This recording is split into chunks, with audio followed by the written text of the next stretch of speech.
Hey there, this is Malorian, and this is going to be 3 War Machine battle reports, all at 50 points, and it's going to cover my first foray into eStryker. This is a guy I've had for, probably over a year because I thought his whole Super Saiyan mode is pretty awesome, and now that I'm actually getting into more competitive Signar, I really think that he'll be an interesting better one to take because I have been playing with Haley, and to be honest, nobody likes doing the Haley, right?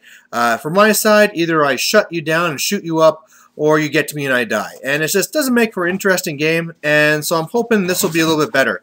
At this point here, I'm basically just taking a ton of stuff, and I'll kind of see how it works.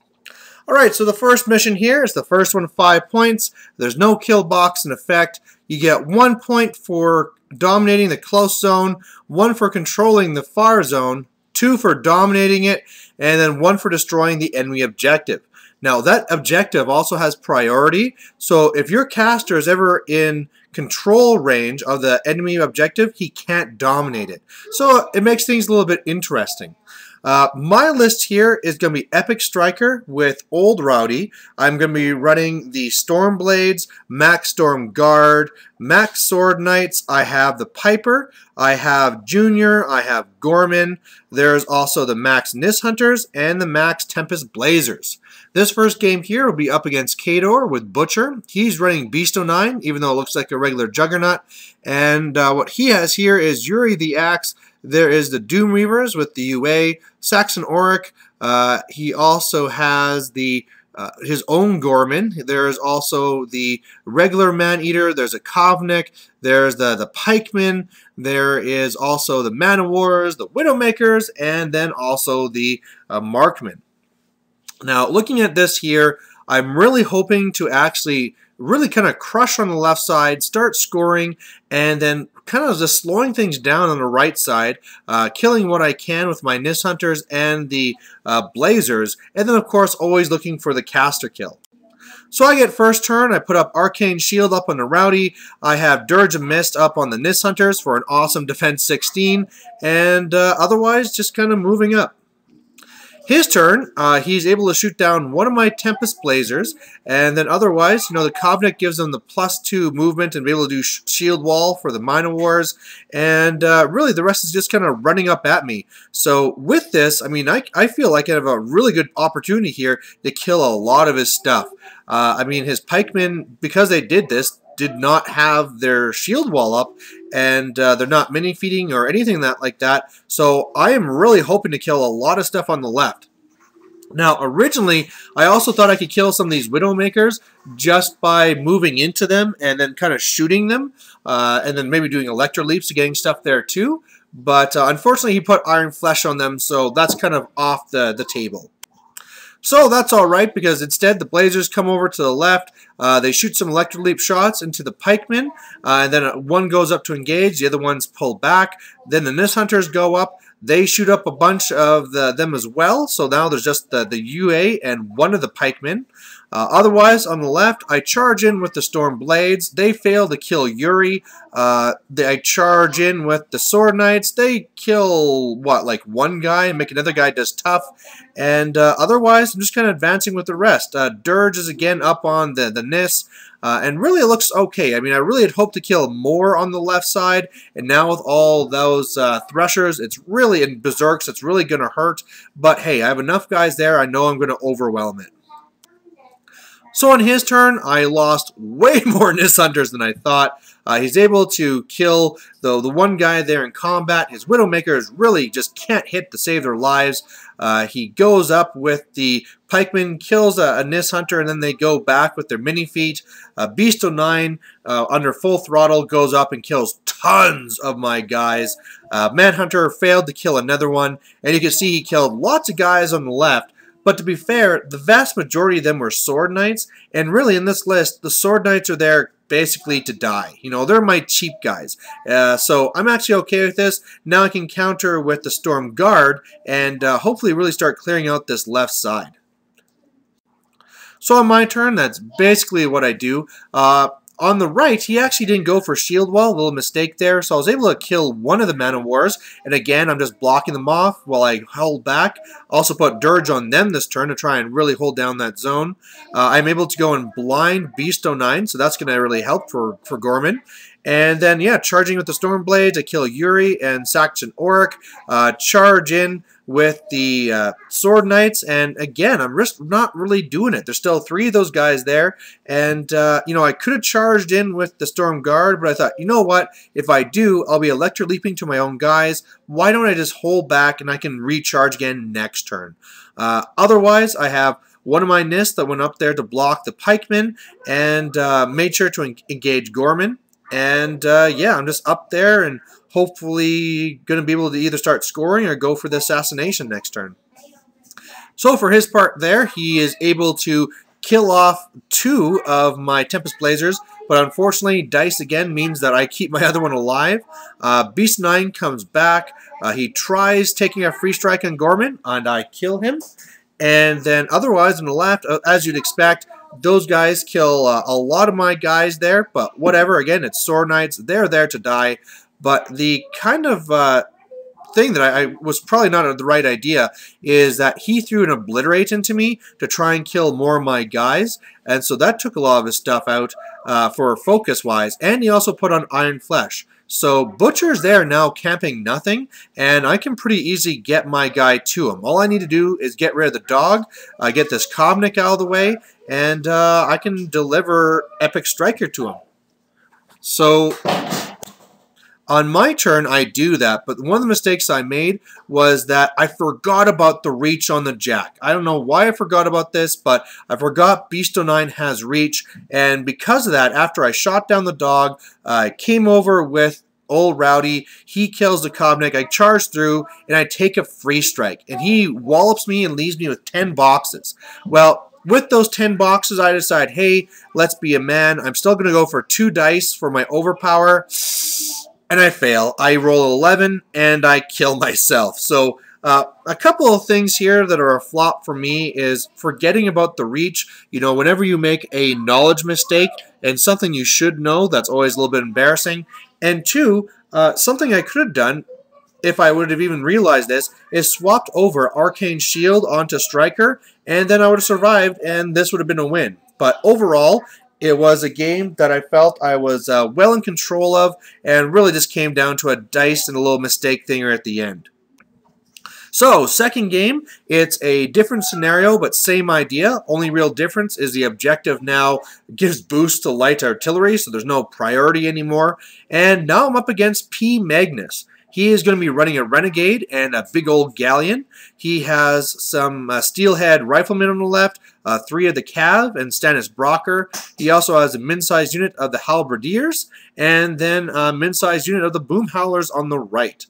So looking at this one here, you know, I got the first turn again, and then he set up, and I think it's going to be actually okay. I mean, okay, here's the problem.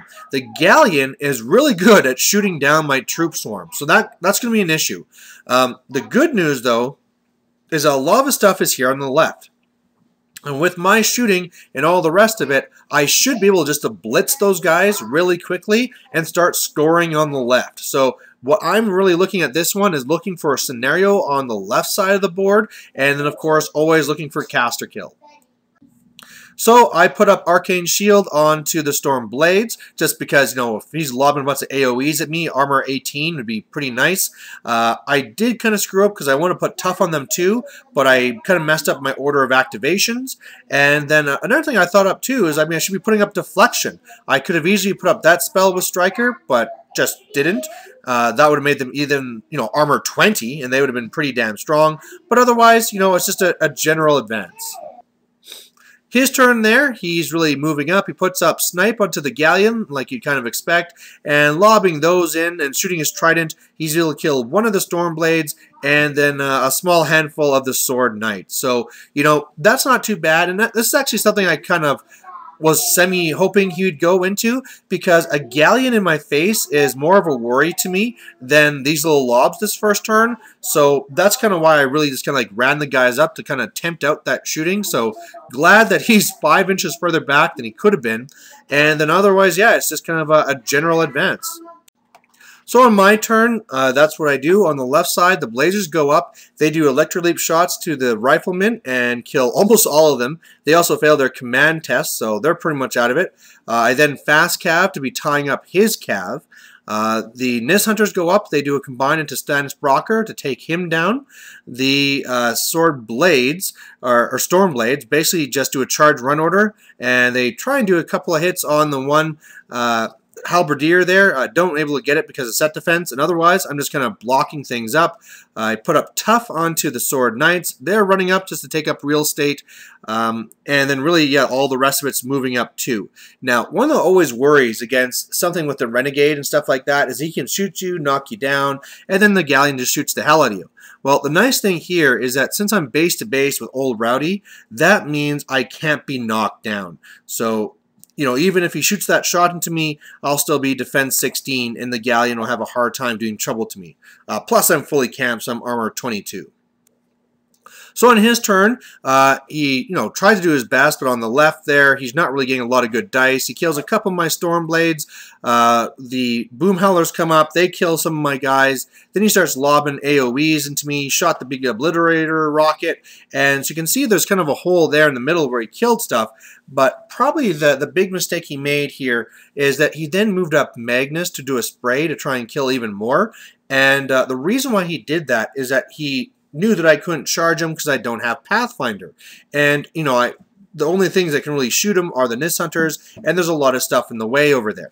However, I have Rupert, and he can hand out Pathfinder like candy. So that's what I do. I just move things out of the way, put on Pathfinder onto eStryker, and I just go overpowering, get in there, and bam, take him down. So win by the caster kill, and this game here really came down to kind of a mistake. But even if this wouldn't have happened, it was at the point on the left where I could have started clearing that out and starting to dominate. So I was in a pretty good spot and liking this eStryker. So game number 3 now, same table, same scenario, and now I'm up against Trolls. And this is going to be with eMadrak running Mulg, so only the one beast, but because of that, he has tons of guys. He has a big max unit here of the Krail Warriors, and they have, UA, Cabers, all the cool stuff. He has a Fellcaller over there, Sons of Brag, he has the Tuffalos, he has the big Stonebearer unit. He then also has on the far right the Fen Blades with their UA. There's also Troll Moses and all that stuff. And so lots and lots of guys. Now, I don't have a lot of experience with eMadrak, but I understand that he's really hard to kill because whenever you try and kill him, he can just pass it off to somebody else. So basically all of those Stone Bearers, he can pass it off to those guys. So the idea of going for a caster kill probably won't happen. So what I'm going to be going for, because he won first and I deployed second, is that I'm going to try and delay him there on the right and try and tie things up, try and keep him at the wall, and meanwhile try and go for the left. I'm going to try and use my Nis Hunters to try and shoot down some key pieces and all the rest of it. But yeah, it should be interesting. So he gets first turn, and really it's pretty simple. Everything's running up. He also puts up the, Warpath, which he's going to forget to use a lot of the time. And then on my time, I'm moving up here. Arcane Shield up onto Rowdy. I know he only has a threat range of 10.5 on the Tuffalos, so I just respect that. And otherwise, I'm just ready to counter for his next turn. Bad picture, but there's not much to explain. I really thought he'd be going a lot more into me, this exploding with his infantry and running into my face, but they actually held back quite a bit. I guess, for his feat, he's allowed to do Thresher attacks, so he kind of wants me to kind of move up, and then he can feat and really kill a lot of my guys, but I think this is kind of a mistake now, because I can kind of trap him at the wall. So that's what I do. On the left side, I'm able to charge in and shoot in and pretty much kill everything in the zone so that I can go and score on that side. On the very middle here, I just run up basically the blades, the storm blades, just to get to the wall and hold them back. Gorman is getting in his position to try and get Mulg later. Man, those Electroleaps, again, doing work on the right side, killing tons of those Fen blades. And then I have Old Rowdy up there, and with ePIC-Stryker, it was just a tone the zone. So I'm going to score 2 points already. I know he probably could clear some things up to try and get something to me, but killing ePIC-Stryker should be really, really difficult. So what actually happens here is on the left side, his Krail Warrior is basically just going to charge in, get in the zone, make sure they're contesting. On the right side, they use the Fenblade mini feat, and he rushes into me. And unfortunately, even though I'm command 10 with ePIC-Stryker passing it on, I fail my test, so my Blazers are scaredy cats, and that sucks because they could have really done a lot of work over there. But what it really came down to for the interesting stuff in the center is that first Mulg comes over and he kills a guy or two there, and then the Sons of Brag hop over the wall. Now here are my two choices. I could either countercharge one of them and start trying to kill these guys, and especially since Mulg has already activated, I'm not that worried about moving up Rowdy now. So I could try and kill a guy for free. However, then I'm leaving kind of ePIC-Stryker in the wind, because another nice thing is when I'm in base-to-base with him, he's +2 defense against melee.